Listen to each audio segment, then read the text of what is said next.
யஜன்யஜ்ஞைகி திரேதாய. அடுத்த யுகத்தில் பிறந்தவா என்ன பண்ணான்னா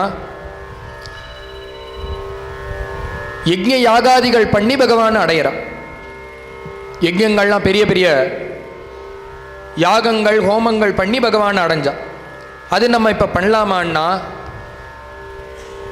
நம்ம பண்ணுறதுக்கு சித்தமாக இருந்தாலும் அதற்கு ஏகப்பட்ட தனியாக பண்ணுற காரியம் இல்லை, பல பேரோட சேர்க்க சேர்ந்து தான் இதை பண்ணணும். அதில் என்னென்னா திரவிய சுத்தி, பணம் சுத்தமாக இருக்கணும், தேச சுத்தி, கால சுத்தி, பல விஷயத்தை அது எதிர்பார்க்கறது. நீ தனியாக போய் உட்காந்து தியானம் பண்ணுறது போல இல்லை ஒரு ஹோமம் பண்ணுறதுங்கிறது.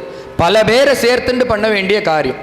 நீ ஒழுங்காக இருந்தாலும் அவள் அதில் ஒழுங்காக இருக்கணும், இல்லைன்னா அது பிரயோஜனப்படாது, 100க்கு 100 பலனை கொடுக்காது. அப்போ என்னன்னா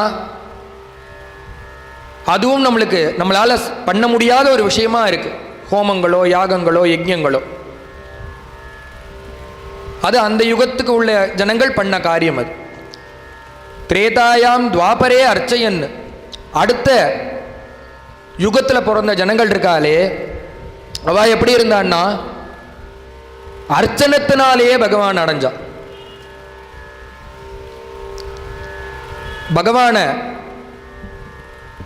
பூஜிச்சே பகவான் அடைஞ்சா. ஒரு புஷ்பத்தை எடுத்து போட்டு அர்ச்சனை பண்ணி பண்ணி பகவான் அடையிறான்.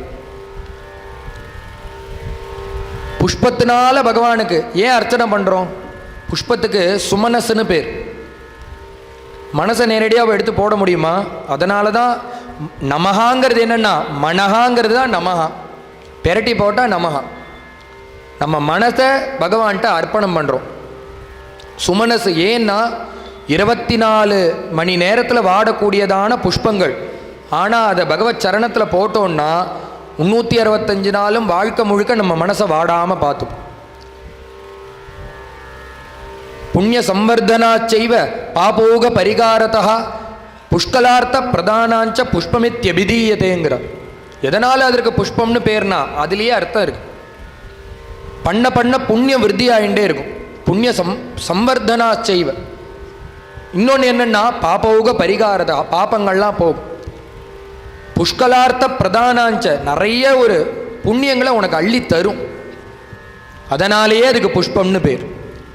வாடக்கூடிய புஷ்பம் தான். ஆனால் அதை சமர்ப்பணம் பண்ணினோன்னா நம்ம மனசு வாடாமல் பகவான் பார்த்தோம்.